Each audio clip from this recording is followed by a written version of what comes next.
here we are. We are learning, we are studying the Rambam's take on creation, ex nihilo. Did the world always exist? Did the world come into being after not existing? Okay? By the way, all questions are welcome. Just because we're recording, don't worry about it. Okay, so the story is like this. I want to just start with, give you a little bit of background here, just a little bit, because I'm not so interested myself in going into the background. I'm more interested in what's new for me. But I want to just give you a tiny bit of background. And it goes like this. At the end of Chelik Aleph of the Moreh Nevuchim, the Rambam presents the Kalam approach to proving the existence of God, unity of God, and the incorporeality of God. And the Kalam approach does the following move. They maintain, the Kalam are these Muslim theologians, and they claim that we can prove, meaning to say we can know, through deduction, through reason, that the world was existed after not having existed. And once we know that, then there must be some thing that brings it into existence, and that's God. And then we can also prove the other things about God that we need to know. So their approach to God, let's say, their approach to knowing God starts from establishing creation ex nihilo. And the Rambam is very, very opposed to this. Okay, you have that one, fine. This is in the... okay, so I'll read it to you. So this in Chelik Aleph, Perek Ayin Aleph, the Rambam says he's very unhappy with this approach. And he does tell us, he does tell the reader of the guide, the Talmud, he tells him what the Mutakallimun, we call them the Kalam, what their proofs were. What he didn't like about the way they think, in short, is that the way they think basically denies the nature of reality as we know it. That's the Rambam's big argument against the Kalam way of thinking. And therefore he says, I'm reading this, I'll read from my default will be, I guess, from this Torah of Moshe Torah edition. So this is in Chelik Aleph, Perek Ayin Aleph, chapter, paragraph number 13. And he says, Ka'asher hisbananti b'derech hazu nirta mimeni nafshi v'ti'ah gedola me'od. I don't like this mahalach at all. V'roy lo shetirata. It's appropriate that my nefesh should be disturbed by this. Everything that they claim to be a proof for Chiddush Olam actually is not certain. And there is no absolute proof except for someone who doesn't know the difference between proof and rhetoric. Someone who knows those mixed soyos, someone who knows those what's logic, and therefore they're using axioms that aren't proven. So the Rambam says all their proofs that they claim to be proofs for Chiddush Olam are not actually proofs. So what can be done? The most that an honest person from among the religious people, the most that an honest and religious person could do, okay? Interesting combo, right? Maybe. Rambam's, you want to be religious, you also want to be an Hashemis. No, there's a tension there, because the point is that the Rambam respects the Kalam for their frumkeit, but they sacrifice their rational thinking for their agenda to be religious and to convince themselves and others that they can know God directly, they can behold God directly because they can know that the world didn't exist and existed. Now what if you want to be a man of truth and you want to be religious? So here's what you can do. All you can do is you can argue against the proofs of the philosophers. And if you can do this, it's great. When it comes to this question, the Rambam says, if you're honest, you'll know that there's no absolute proof to this question. You cannot prove one way or the other. And the Rambam is marich in Chelik Beis in the part that we're going to be focusing on, to say that Aristotle didn't fool himself. Aristotle knew good and well that there's no proof. Even though Aristotle believed that the world was kadum, he didn't think that you can prove that. He just thought that it was more reasonable to believe that. This is a point which the mind stops at this point. It's not something that the mind can fathom. We're going to speak about this a lot. That's Chelik Beis. The following fact should suffice. For 3,000 years they've been arguing about this question. Now 3,000 years prior to Rambam is Avram Avinu. And as we're going to see, the Rambam considers it to be Avram Avinu's chiddush that the world is b'chudish. So for 3,000 years they've been debating it. We find it in their books. By the way, the books may be Sefer Yetzirah, parenthetically, which is attributed to Avram Avinu. Yeah, and has to do with creation. Could be. Anyways, the point is like this. The point is it's an ongoing 1,000-year-old question. Therefore, says the Rambam, and I'll just paraphrase, he says, so I don't want to take creation ex nihilo as the premise upon which we're going to prove God. Because we can't know that the world was a mechudash. So rather, I'm going to avoid chidush ha'olam. And this is the Rambam's approach that he sets out and takes in the Moreh Nevuchim. In the beginning of Chelik Beis, he says, I'm going to prove the existence of God, His unity, and His incorporeality based on 25 plus 1 hanachis. The 25 I agree with and no one disputes. The 26th is that the world always existed. And I'll accept that for argument's sake. And nonetheless will prove that God exists and is one and is incorporeal. So therefore, Mamad of Shach, we know there's a God. And why is that important? Because we actually can't know that the world's Mechudash, okay? We cannot know. Now, so the Rambam says, okay, so I'm going to go through these three very important questions about the existence of God, His unity and incorporeality, without recourse to Chiddush Ha'olam. After I do that, at the beginning of Chelik Beis, then I'm going to go back to the question of Chiddush, and that's very good Gimel that we're going to take a look at now. Okay, so that's a little of a background here to understand the context and the Rambam's approach. And this is sort of, you'll see, there's many places, and probably we'll get to this maybe at some point. In general, the Rambam has this weird reticence towards Chiddush Ha'olam, and he sort of takes the move of Kadmos, takes a stance of Kadmos, even though he doesn't believe it, let's say. And we'll see it's a little more complicated than that. That's why I said let's say.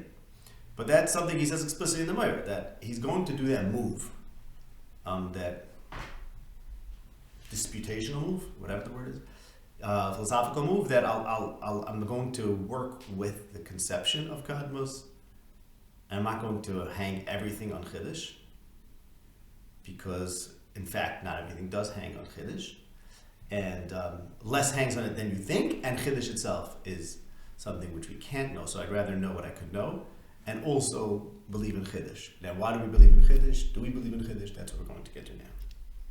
So far what we do believe in, let's say, is as we said, Tzias HaKel, Yichud HaKel, and She'ein Guf. So now let's read Chelik Beis Perek Gimel. So maybe I'll read some of it inside, and some of it we'll just skim or paraphrase. The opinions of humans regarding whether the world always existed or is mechudash. Mikerev ha'ma'aminim b'kiyam aloya, among those who believe in the existence of God. Sholosh de'esim, because there's another day, and the Rambam's going to get back to this at the end of the chapter. Day of Epicurus that says there is no God and everything is random and by chance. But that's not interesting. The reason that's not interesting, says the Rambam, is because we already proved God, right? We're already deep into Chelik Beis. So we already proved God. So that's not a good option. Okay? So, if there is a God, what about everything else? Everything besides for God. Where'd that come from? Hadeya Harishayna. Just parenthetically, one has to question on the order the Rambam chose. Why did he choose this order? What's the significance of this order? This is the opinion of all the believers in Torah of Moshe. So right away we have Moshe.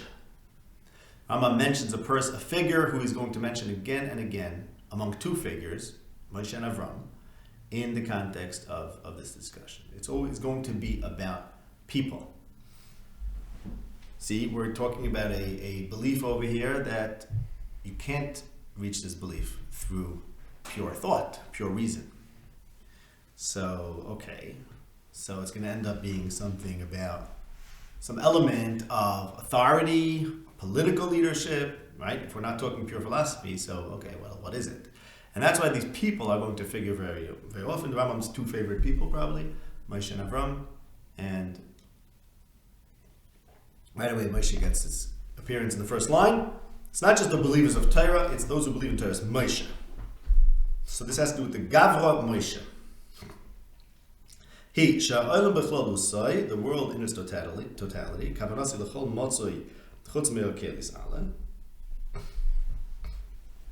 any existent but for God,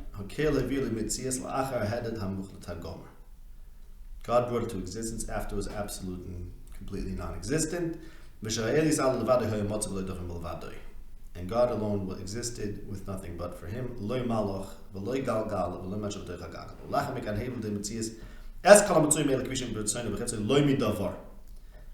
And then he brought everything to being not from a thing. What about time? Time also was created. Why? Because time follows motion, and motion requires a substrate that moves, and therefore, therefore time itself only exists once there are things that move, because time is an accident of motion. Accident means a non-essential quality. Now the Rambam right away qualifies and says, I just said that God existed, past tense, with nothing else, right? So Rambam walks that back and says, when I say God was, and was means time, is a time construct. Anytime you think about, God was there forever. That's not actually time. What's man mishuar? I don't know. It's not actually time. Why? Because time is an accident, as we said. It's an accident, meaning it's not essential quality. This is complicated understanding of time. But he says, like color is, something can have a color, so but you have to have a thing to have a color.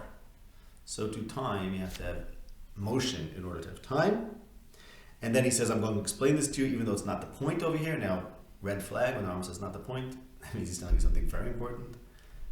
That's very relevant, I think. And he says why people misunderstood time, because time is an accident of an accident. You can think of it, then he gives an example. It's like the shine of a polish or something like that, of a color. So a color is an accident because you have something that has a color. That's not what it is.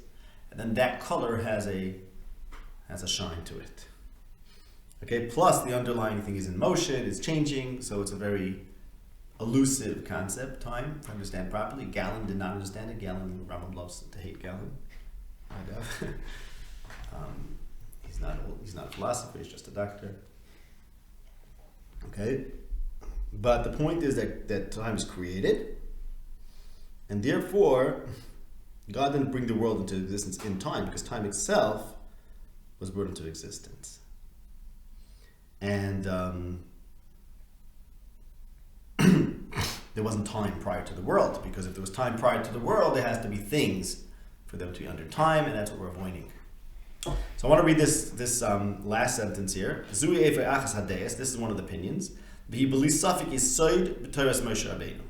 Undoubtedly, this is a foundational belief. Again, we're talking about the person Moshe.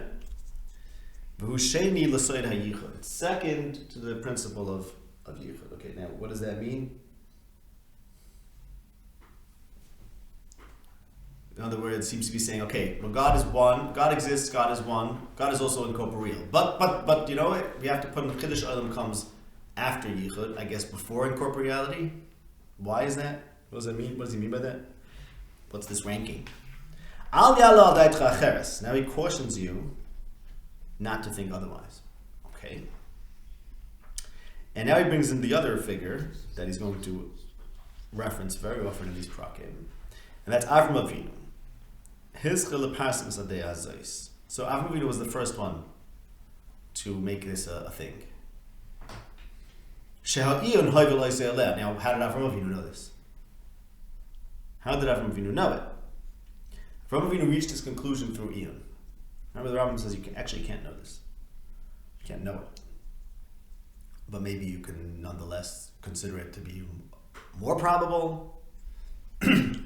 That's something we'll have to learn a lot about. But he says explicitly that Avram Avinu reached his conclusion through study, not through revelation. Important to note that.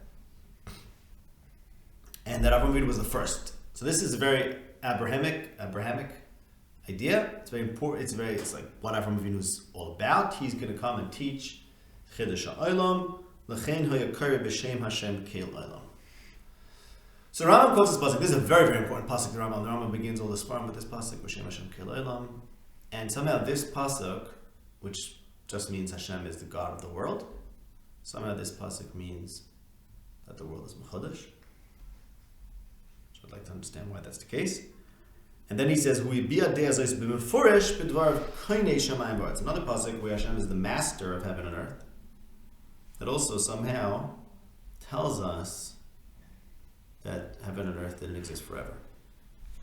Not very clear how. Okay. Let's see the next opinion. We'll start briefly. The next opinion, all the philosophers, I guess that means besides for Aristotle.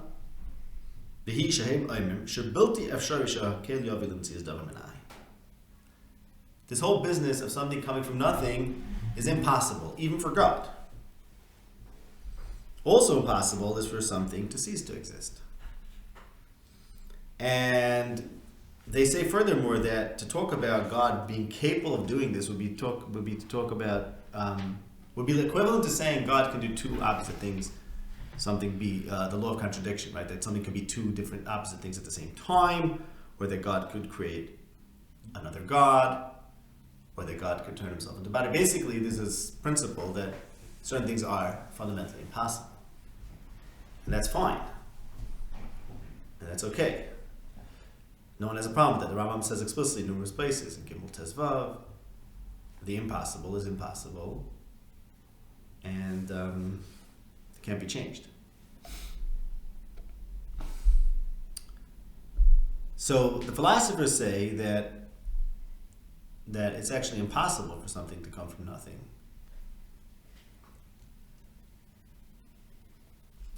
Even for God to do that. Just it's a meaningless thing. There is no such thing. There is no such thing as coming into existence. Okay, we could say it that way, and that's fine. There's a good argument to that. The Rambam doesn't. As much as I think to us, to me, and probably to you, it sounds absurd. Like, well, what's the big deal? Why can't God do that?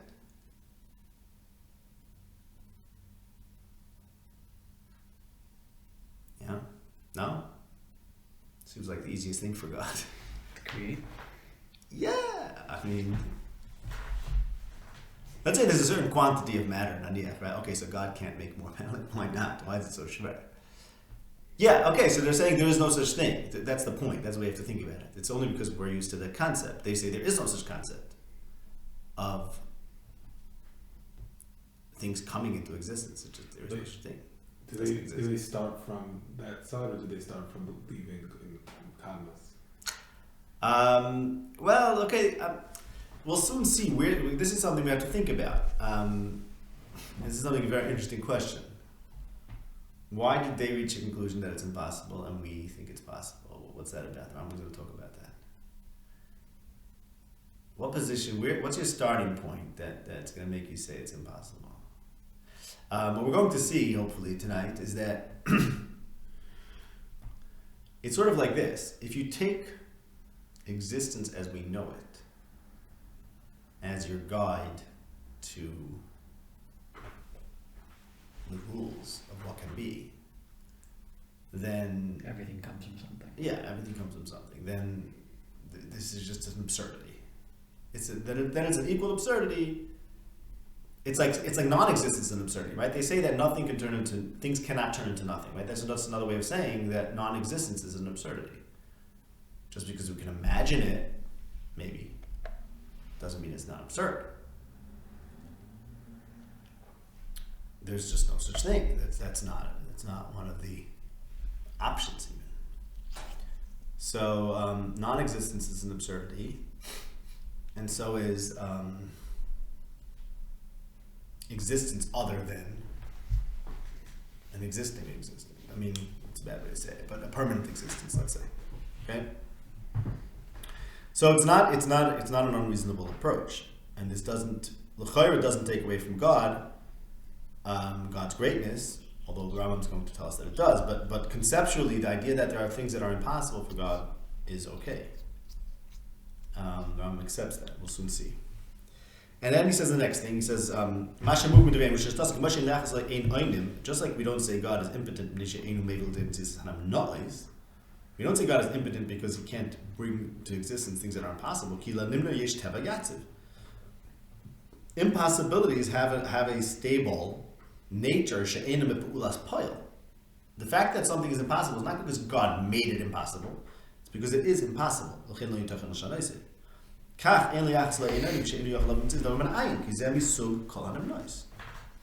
So therefore it's completely impossible. So therefore what do they believe? And this is Plato. Ram's going to tell us that Aristotle quotes from Plato, and you'll find it also in the Timaeus, that dialogue.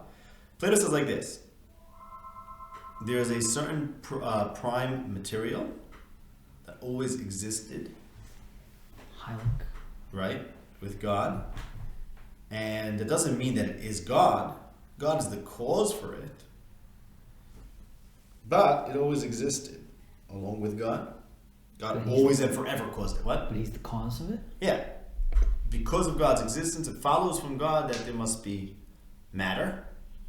It follows from God, from the principle of God, of his being, of his nature, of his characteristics. It follows that there be matter, and therefore there is matter, because there's God. And with this matter, God does all sorts of things. He can make heavens and earth out of it, and then he can bring it back to that matter, and then make something new out of that. So, but it will never cease to exist completely. Everything always is that matter taking new shapes, new worlds.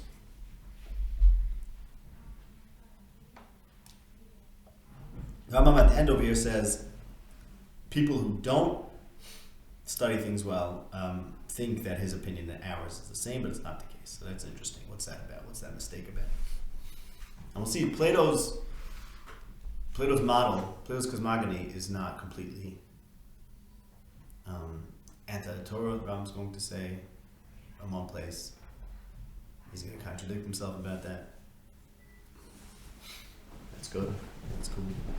The more contradictions, the better. But anyways, the point is here the Rambam right away tells us that people maybe misunderstand the Torah or misunderstand Plato. I'm not sure. But those who don't know how to think Plato and the Torah are the same opinion. Third opinion is Aristotle's opinion. He says the same idea, that it's impossible for matter to come into existence from non-matter. But he says that not only is the matter eternal, but the particular form that the matter took, it took forever and will take forever. Will never change. The particular form is all the spheres, and those never change. And the particular form is that the four elements mix in the sublunar world and generate everything they generate, all the different species. And that has been happening forever and will happen forever. God cannot change his mind. God can't do anything new. Right. Everything has to be the same because God can't change. Zoim being Titus and this is the summary of these opinions. Those are the opinions to the one about of those who know that there's a God.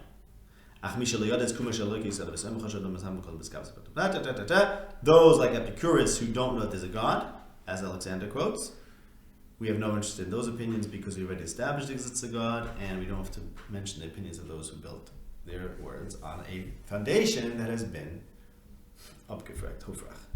K'moy kein, ein lo nuta'elis l'nasis l'amesis devi bali hadei hashniya. Now interestingly, he jumps from Epicurus, and he actually skips Aristotle, and he says, he didn't tell us yet, that he's anti-Aristotle. Then he just said, okay, the Torah believers say this, Plato says that, Aristotle says this. He has another opinion, Epicurus, but who cares about him because he's assuming there's no God, we know there's a God. But also, we also don't even care about Plato. He jumps to the second opinion. And here he says something very interesting. So just pointing out what happened to Aristotle. It's just weird. So the second opinion believes in Kadmos. Because there's always material. That was always there. There's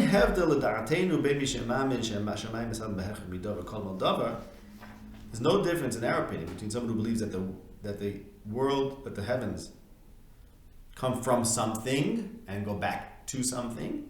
There's always something eternal in both opinions. Key. The goal, the agenda of everyone that follows the Torah of Moshe and Avram. So again, we have this. First of all, there's an agenda here, and these people that set up this, religion, I guess, right? And the founders of the religion are Moses and Avraham. And if you're one of their followers, or if you're like one of their followers, I guess that means you're a Muslim or something, or a Christian, you know what you want to believe? That there was nothing that was kadam with God.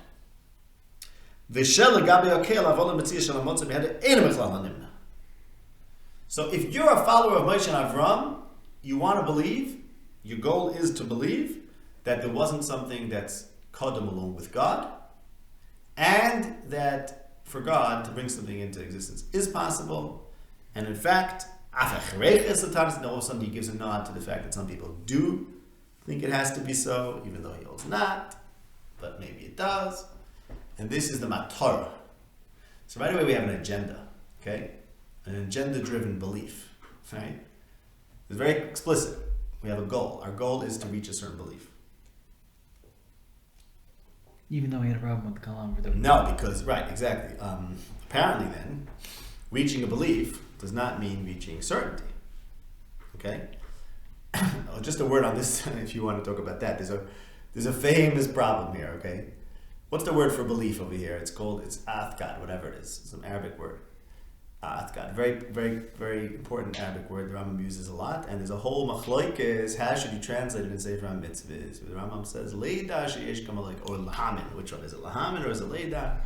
So people show that athkad in the Rambam is more than just belief. It's knowledge. In fact, this Rambam uses the word numerous times, I found, for false beliefs, indicating that it certainly doesn't mean certainty. It's a position. Okay? Some sort of position is more like what we call amunah.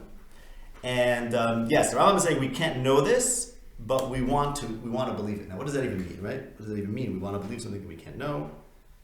What does it help that some people say it's echreichis if he holds it's not? Okay?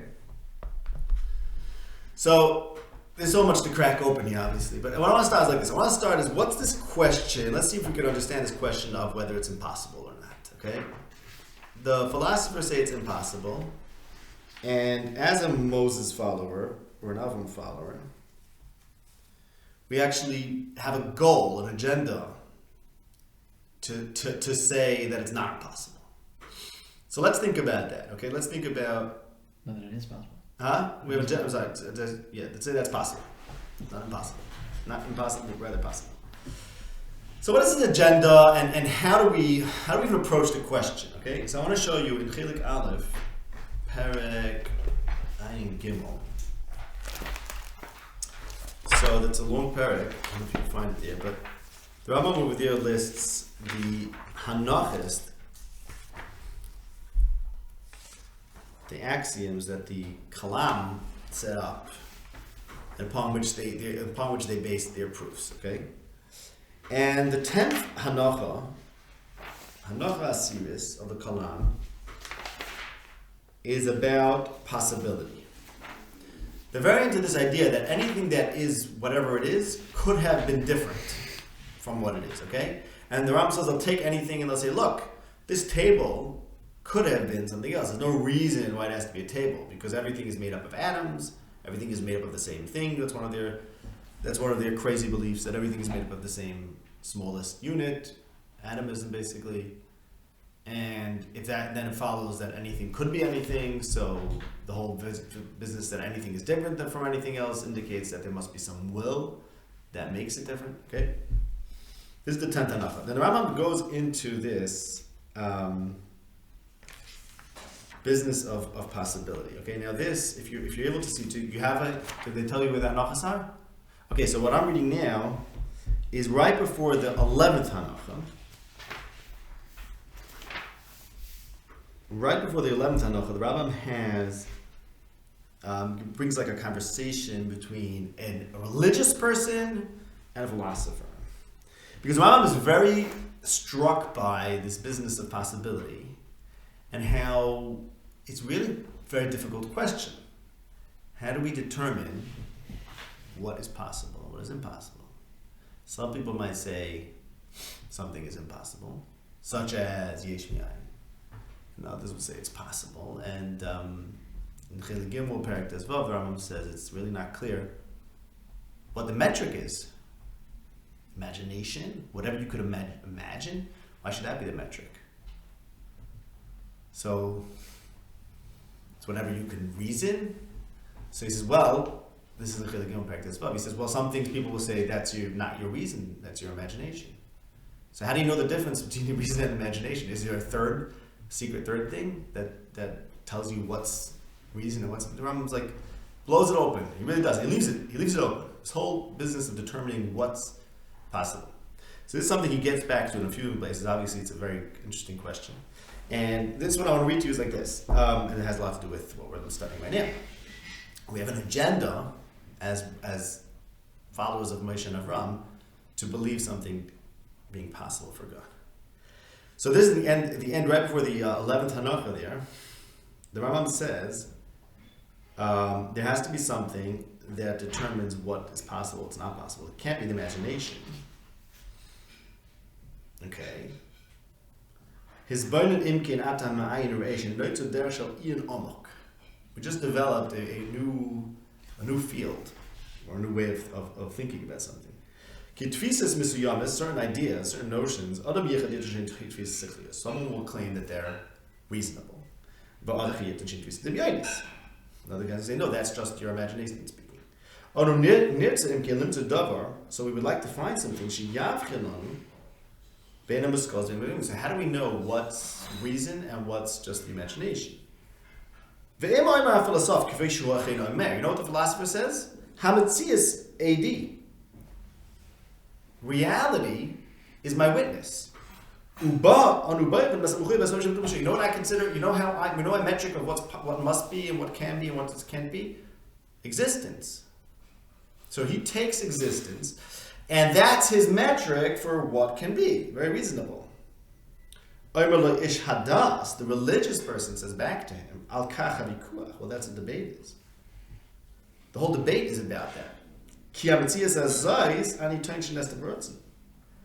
All of reality, according to me as a religious person, was done by God's will. Doesn't have to be the way it is. Even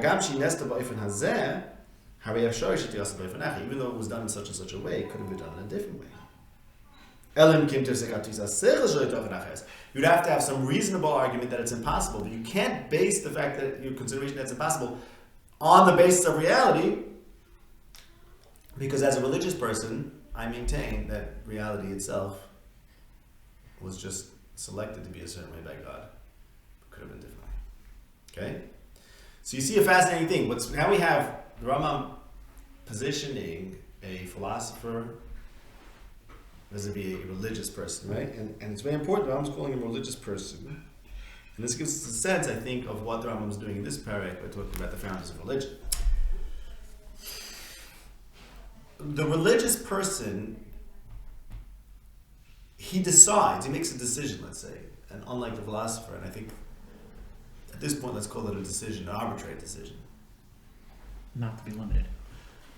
Not to start his conception of the world with the world, but to start his conception of the world with God. While the philosopher believes in God, remember, forget about all that Epicurus, we don't care about. But his concept of reality starts with reality. And once you make that difference, once you make that step, then we're just going to have a debate when we be talking over each other. Because if you're willing to conceive of God before the world, and conceive of, which is exactly what the religious stance is, he's like, I don't want to think about the world yet. I want to first think about God. Which means then that the world, okay, but there is a world. Well, God chose to make the world this way. It didn't have to be this way, because if you think about God separate from the world, as if there is no world, let's say, then it's very easy to think of the world as just being the way it is because God chose it to be that way. But the philosopher's like, I don't know what you're talking about, because my concept of reality is reality. As a religious person, you're being perverse because you're basically starting with some notion, some conception of reality that doesn't exist today. All right? But this is what it means to be religious. This is, I think, the argument. This is why the Rambam is pinning Chiddush Ha'olam on Moshe and Avram, because it's the invention of religion is to talk about Chiddush Ha'olam. This is not just a prat. It's the invention of being a religious person, being a religious-minded person, a religious concept of reality, is someone who says everything starts with Hashem. You get to the world second. Yes, Tabby. But haven't we said in the past that the only way to understand what God is to look at his interactions and how the world is set up? Yes. Which is technically what we're saying is a philosophical proof. So Maimonides says numerous places that you can't know God without knowing the world. No such thing as not the knowing world is God. arbitrary. So 1 second. So maybe the Rambam doesn't want you to be two for them. Maybe he doesn't want you. So let's just phrase let's just put together your point. It would suggest that the Rambam is not interested in people being too much of that ish dati, right? Ish dusi, right? That's what it suggests. Okay, that's fine. Bracket that. That's okay. Let's see. We'll have to see what the Rambam holds about Chiddush and everything, right? But as you said, it's quite complicated. So, but there's one point clear thus far, that the question of whether it's possible or impossible, now we have a way to look at that. I'm not trying to be subjective here. I don't mean this in a subjective way. I mean nothing like, from the perspective of this world, it's impossible. I don't mean to say like any subjective things. If a person's mindset is informed by reality as we know it, then it's impossible. He's right. Because there's no such thing. It's like you're talking nonsense. You're talking gibberish. You talk about God creating the world from nothing to the philosopher. If your mindset is a religious-minded way of thinking, which is consumed by this idea of God before everything else, then it's completely normal. So Moses and Avram, I think in my reading here, were mechadish this let's be religious. Let's be religious kind of people. And let's be religious kind of people makes that there was nothing with God. Why is it so integral to being a religious-minded person? Because that's the whole idea of being a religious-minded person, is that I want to think about the world after God. That's why the Rambam ends the parak. He says, the matara of those who follow Moshe and Avram is to have God without anything else, and to see that this is possible. Because it's a reconstruction of the world with God as your starting point. God as your starting point means nothing. Nothing was with God. And he's opposed to calling the philosopher's way a matar. I mean, Philosopher's way is not right. Philosopher's way is not a matar. That's interesting. Okay. You're saying the philosophers could have also had a matara, which is an agenda to be fully human, let's say, fully real, fully existent. What? Yeah, or to not be able to conceptualize or to agree with the notion that there's more to the nature that meets the eye. There's more to the nature of reality that meets their own eye. Right. And maybe they would have an agenda to deny that. Right. Okay, so it's an interesting question. So, very interesting question. Right. Okay. So I think we have to leave that and figure out. The Rambam over there, we saw that in the first place. Ayin Aleph says that an honest. Remember, now getting back to the honest religious person. See, there is an element over there where the two things are a little bit in conflict, because the religious-minded person is sort of positing a reality that has no basis in emes as we know it. Let's say, okay, it's possible. And that's what he says. But you must do all the work, says the Rambam, to show that it's possible, because otherwise you're just denying reality. You're just lying.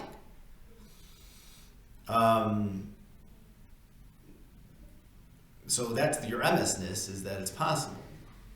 Now, and if it's possible, then you can sort of argue that it's even more likely, maybe. So just to your question, the Rambam is going to argue in these prakim against kadmos and show that there are problems with kadmos. So we'll have to think about that. Like, is the stance of kadmos a default stance, or is it also an agenda-driven stance? Well, there's a lot to say about that. Okay. All right. So this is the first point that I think this helps us understand why this is so central to religion, because it puts God at the center of everything. Okay. And now let's think about. I want to talk a little bit about. Let's see if we can explore this. The Rambam says like this. Okay, where did Avram Avinu say this? So he says two psukim. Avram Avinu said, "Keil Olam," God of the world. And he said, Koine Shemai Ba'aretz, master is in control. So firstly, what does that mean, Keil Olam? So the Rambam gets back to this at the end of Parak Lamed.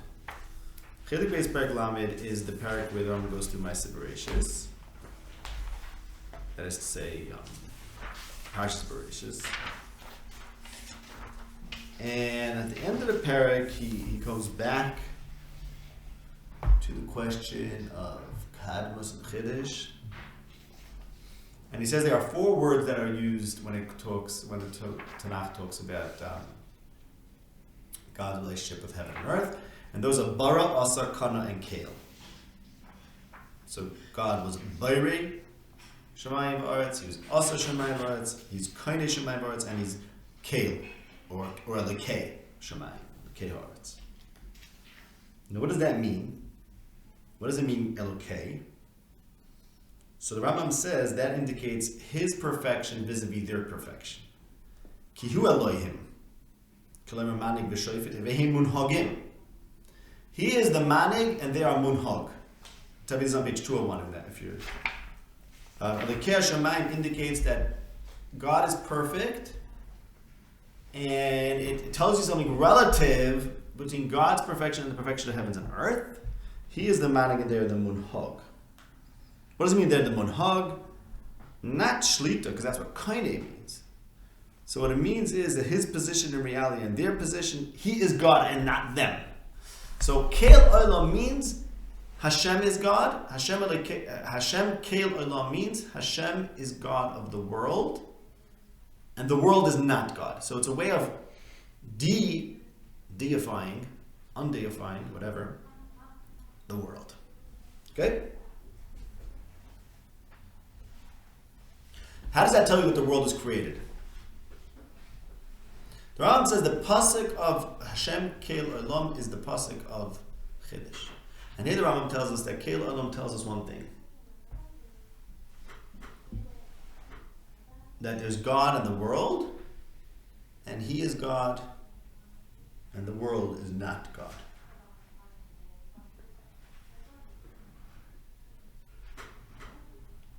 Don't let the reality of the world limit you.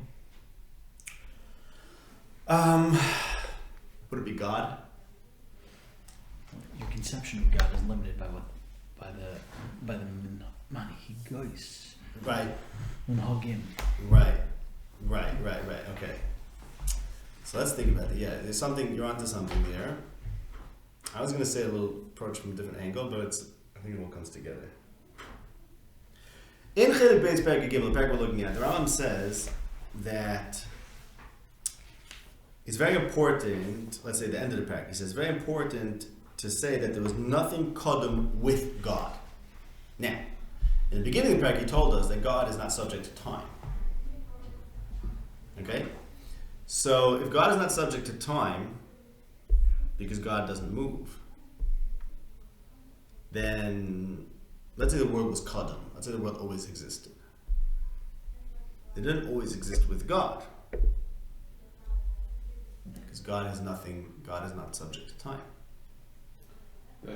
When he said that God isn't subject to time, it's because God doesn't move, or because God pre-exists moving things?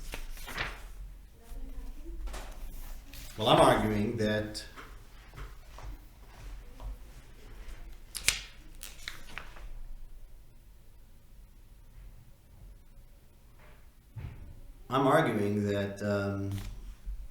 God himself, being unchanging,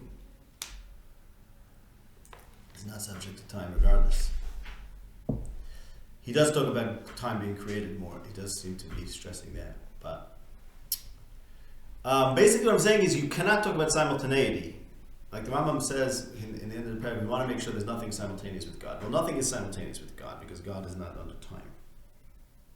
However, according to Aristotle, that time follows from God, then there is a certain association between God and everything else that's under time. Is time an accident of God? Well, sort of. No, Aristotle wouldn't say that. Certainly not. We have to figure out how the world follows from God according to Aristotle. That's something Rambam talks about later. Mm-hmm. It's not an accident of God. That's what Spinoza says. Everything is an accident. Everything is an attribute of God. Aristotle does not say that. And Rambam says those who misunderstand Aristotle think that Aristotle believes that the world follows from God like heat follows from the sun. It's not the case. By the way, people quote that Aristotle thinks that. It's very interesting. Rambam says not like the people misunderstand. I'm talking about people later, like 500 years after. I'm still quoting Aristotle. Hold, the world follows from God like this. The heat follows from the sun. Rambam says no, it's not the case. It's rather like a muscle follows from a muscle. Meaning if you think something, then there's a thought. Okay. So then the thought follows from the fact that you're thinking it. Something like that. Okay? Anyway, so I'm just saying like this, that if the world follows from God, then there is a certain association, you can say, between God and everything else under time. Okay? So, from this perspective, what I'm telling you right now is that, and this is something we're going to have to get back to a lot, even if the world always existed, okay? But leave that aside for a moment. What's the agenda of what's the agenda of the believer to separate God from the world, right? That's what Rambam says in the end, that there was nothing with God, nothing kodem with God. Now I'm telling you, I'm asserting, you can argue on this, that even if the world always existed, that's not necessarily cool that there was something with God. And I'll tell you why. B'Shalom, if the world follows from God, then you can tell me, look, when God necessarily world, although it's true that the world is under time and God isn't, that you're still associating God with the world. You're not disassociating God from the world. But if the world doesn't follow from God, b'chiyuv, rather follows b'ratzon, which the Rambam is going to make a big fuss at. He already alluded to that in this paragraph. That according to Aristotle, everything is necessary. According to the idea of chiddush, and that's what we saw earlier, could have been otherwise, meaning it doesn't have to be this way. This world is so awesome, okay, but it could have been otherwise. It God had a selection. Selected from a million different worlds. And maybe there are certain things in this world that are in fact arbitrary. We'll get to that. Well, if that's the case, then even if God forever, in Kadmos, backwards, willed that there should be this world, keyword willed, then God and the world are kept separate. The point I'm making for now, at least like Ikulaninu, is that the Rambam's main concern here is to separate God from the world. To separate God from the world. As we were talking about, that's the religious stance. The religious stance has God unmediated by reality. Awesome. Wow. Such an awesome religion. That's the point. So for that we need to bring in Ratzin, because what we need to do is we need to tease away everything from God and say, yes, there's everything else. That's just because just because God made it that way. It didn't have to be that way. And for that, the key point for that is that God chose to do it that way, didn't have to. The key point is not that it only existed for 14 billion years or 6,000 years, not infinity. That's not even interesting. What's interesting is that it doesn't follow from God. God just kacha did it. Maybe kacha always did it. Okay, but my point for now is this is I think what the Rambam sees in the pasuk of Avraham. The pasuk of the Chiddush of Hashem Keil Olam is that it separates between God and Olam. God is not part of Olam. Why is God not part of Olam? According to Aristotle, there's one system, God and Olam. According to the Rambam, according to the religion, there's God and world, and those are two different things. And now I'll explain to you, take it a little further. I think we'll do, let's say, 10 more minutes, good? 15 more minutes? Okay, and I think this last point will make it clear. Keil Olam means God is God and the world is not God, as Rambam makes the point in the end of the Kalam. Now, is it so obvious that the world is not God? No. There's Avodah Zarah, right? Let's talk about Avodah Zarah. That's basically Avodah Zarah, to worship Shemayim Ba'aretz, to worship the world. So let's talk about Avodah Zarah. Chelik Gimel Perek Mem Aleph. If you don't mind. The Rambam says, amazing thing. This is one of those comments that are tucked away.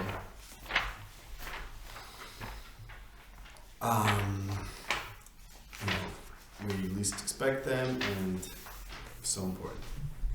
So there's a long parak. If you could try to find where he's talking about Shagig, and then Isa Biyad Rama, and the pasuk is Hashem Hu Megadif. So he says the following. He says Isa Biyad Rama. He's talking about the classifications of various ways a person can do averos.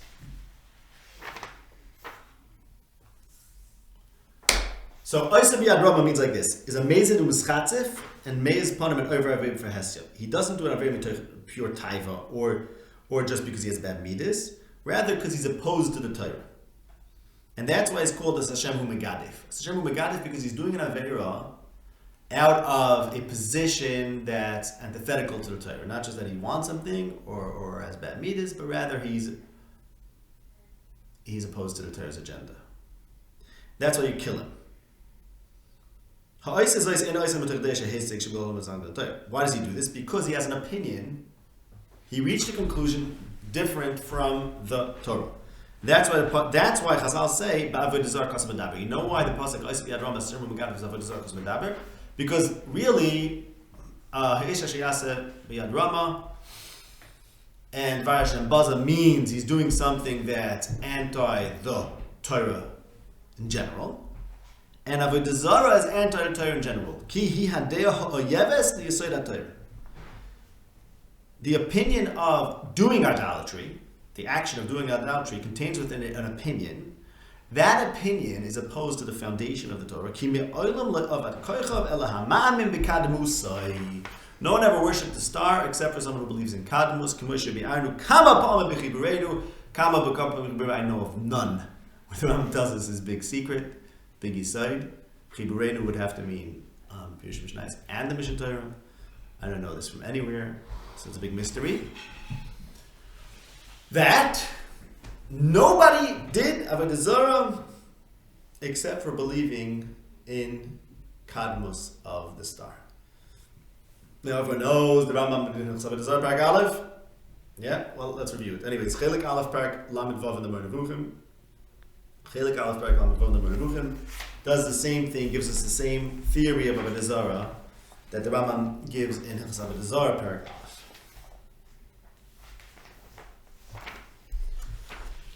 Which goes like this. Let's see. Chelik Aleph Parak Lamed Vav. Basically, the Rambam is railing against people who believe that God is a body, and he says that look how chomer Avodah Zarah is, even though the person who's doing Avodah Zarah is not making a mistake about God himself. Okay, because what is the problem? What is Avodah Zarah? What is Avodah Zarah all about? Atu yadeya shekol mi she'oved Avodah Zarah eina oved osa kilu eina lo kazu lasa. No one worships Avodah Zarah as if it's the only God. Nobody ever did or will think that the form that he makes out of metal created heaven and earth. Rather, it's an intermediary between the person and God. And he brings psukim like this, that even the pagans believe in a first cause. And we already explained this in the Chibur HaGadol, and this is something that nobody of our co-religionists disputes. In Hilchos Avodah Zarah Parak Aleph, the Rambam says, Bimei enosh ta'u ta'oz gedola. People made a big mistake. What was the mistake? They said like this. They said, since God created these stars, lahane geso'elam, and he put them in heaven, and they're his servants, so they should be praised. Just like a king wants you to praise his ministers. And they started doing that, and they started bowing to them in order to be masig the Ratzon HaBoreh. But because of that, people forgot about Hashem and thought that the thing to which they were bowing is a deity. So let's read on in the Moreh. He does the same thing. They believe in the existence of God, but since their kfir was about something which is a duty towards God, only God should be worshipped and revered. Why? Why should only God be worshipped and revered? What's wrong with this theory? If you bow to the stars, people are going to forget about God. It's a practical consideration. They said, no, you also have to revere and bow to the heavens. But that maybe the people, the Hamayin is not going to believe in God. Why? By the Hamayin, the actions of worship are standing for the truth, for the true reality of God's existence. So the actions have to be exclusive. So you see clearly in the Rambam over here, again, he says they only know the actions, not the meaning, and not the true nature of what's being worshipped. And therefore you have to kill every Avodah Zarah, so kavachemer if you make a mistake about God himself. The point is, the Rambam makes it very clear that Avodah Zarah actually makes perfect sense in theory. But the Hamayin doesn't realize that that even though you're bowing to the star, that's only because the star is munig by Hashem, or Hashem's shamish, whatever, right? And the Rambam says explicitly in Avodah Zarah, when Avraham came along and said, don't do Avodah Zarah, he taught she'ein ro'oi la'avod ela la'eloi ka'olam v'loi ro'oi le'ishtachavos l'hakiv l'nasich kidei she'yakiruhu kol ha'bruim. Avraham taught the political calculation that it's not appropriate to bow and to revere and to do acts of worship towards anything but for the Creator himself, because look what's going to happen if we do this. Now, so here's a contradiction, because Rambam in Gimel Mem Aleph in the Moreh says that people only worship stars believing they're kadam. So firstly, the question is, well, then why is that the case? If the worship of the stars is because they're the Shamoshim and Hashem created them, placed them in the heavens, and through them God controls the world and they're his ministers and so on. So why did they have to be kadam, to be revered? And furthermore, in Avodah Zarah, like in the Moreh Nevuchim, it seems very clear that there's no fundamental problem with Avodah Zarah except for what it leads to. But here he indicates that Avodah Zarah and Kaddish go together.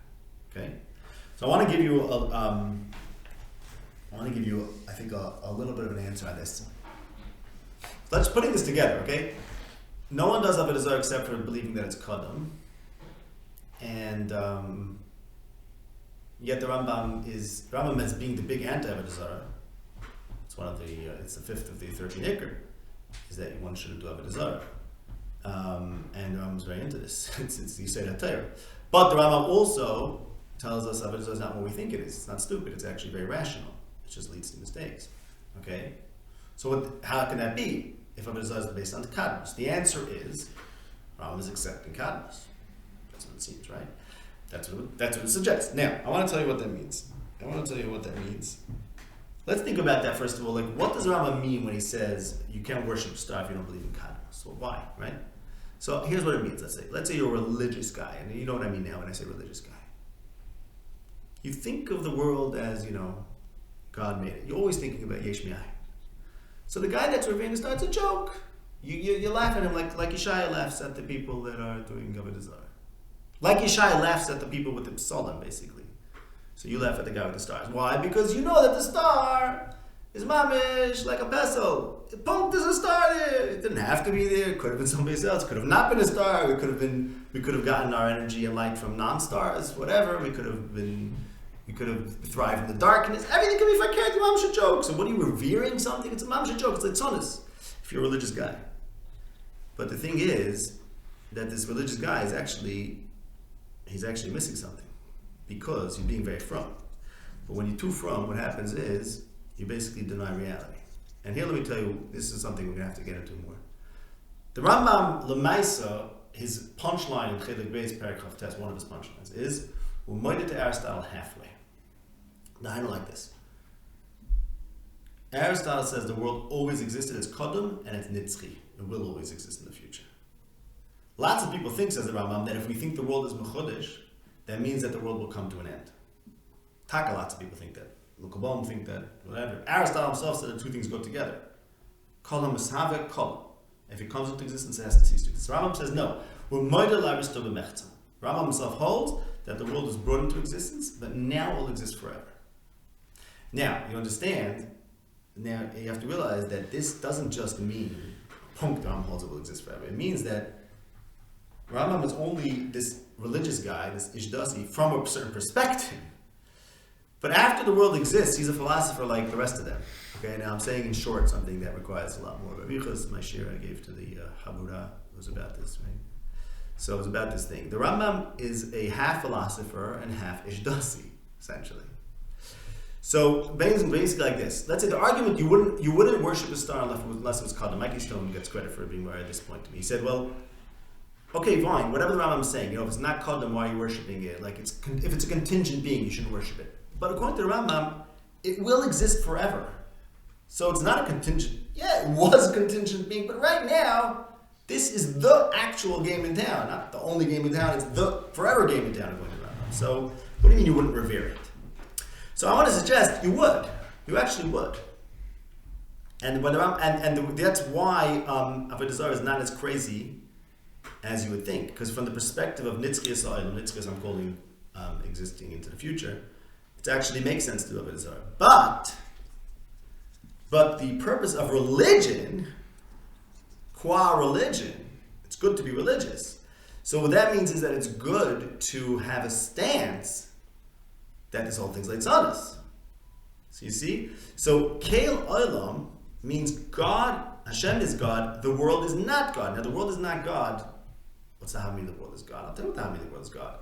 That it's a manhig. Remember the Rambam says that Elikim, he says, Hashem is the manhig, they are munhag. What do you mean they're munhag? Aren't they also manhig?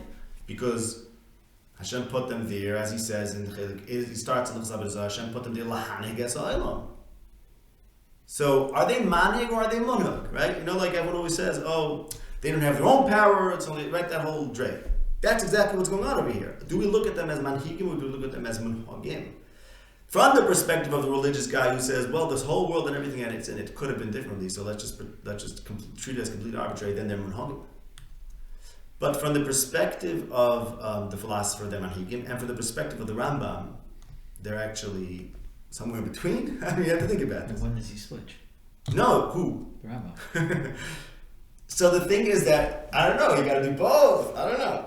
According to the Rambam, did Avram believe the world is netzchi? It's a very interesting question. So what did Avram think? How did Avram know? In other words, right, this is a very fascinating question you're getting to. The Kalam approach to Chiddush, let's say, which I think also means that the world will be Kala, I think, according to the Kalam. Was Avram Avinu a Kalam guy? Or was Avram Avinu a Chatzi Aristotelian? This is a good shine, very good shine. Because he got there from Ian. Very good shine. He got there from Ian, so what? No, but we'll see. The Ian might be that Rambam is going to say that the arguments against Kadmus are stronger than the arguments against Chiddush. It might, it's not so clear. Doesn't he lay it out? He's basically saying at the beginning that we can't prove one way or the other, so I'm going to take a position just because. He was playing it out, saying, I can't prove No, so the position is like this. The position is that Avram Avinu had an agenda, but he had an Eon-driven agenda, okay? Eon-driven agenda. Sounds like a bad new Derech Halimud. But anyways, okay, think about this. I think I answered the points, right? I think now you understand the significance of Kel Olam is that the world is not God, meaning the anti-avodah zarah-ness of Avram Avinu's Perek Aleph of Chesed Zarah. By the way, the other place we have these two figures are in Perek Aleph of Chesed Zarah. Along because Avram Avinu and starts being lechem against avodah zarah, and everything was going swimmingly, but then in the time it was almost forgotten until Hashem and Moshe Rabbeinu brought the laws of avodah zarah. So this is the Torah is this project to be oik avodah zarah. To be oik avodah zarah, Chiddush is a great tool in the arsenal. Because Chiddush, pure Chiddush, makes avodah zarah into biggest itzanas. The problem is pure Chiddush is not really true. So what are we going to do now? Well, pure Chiddush might be partially true. Even pure Chiddush has some arguments for it. Things like that. Okay, that's something to think about. Parenthetically, and I'll pause it for this, and then we'll see if we put it back.